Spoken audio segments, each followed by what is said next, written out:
Driver ojek online asal Bekasi, Jawa Barat, Dalwarsono, terpaksa kerja pakai sepeda karena motornya hilang. Kisah itu diunggah oleh Anissa di akun TikTok @nisanesa15, Minggu tanggal 15 Agustus tahun 2021. Video tersebut viral hingga pengunggah membuka donasi atas permintaan dari warganet.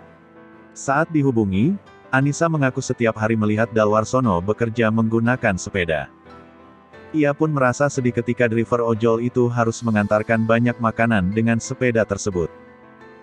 Setelah membuka donasi, ia menyerahkan sejumlah bantuan ke rumah Dalwarsono pada Selasa tanggal 17 Agustus tahun 2021.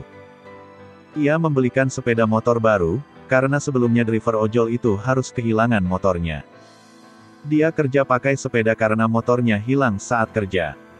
Dia juga kecelakaan hingga dirawat di rumah sakit, jari kakinya putus, dan motor diambil, beber gadis itu.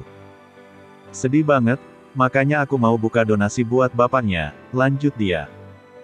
Adapun bantuan yang diberikan untuk Dalwarsono yakni sebuah sepeda motor hingga sembako. Tak hanya itu, Anissa juga membayarkan kontrakan Dalwarsono dari hasil donasi warganet tersebut.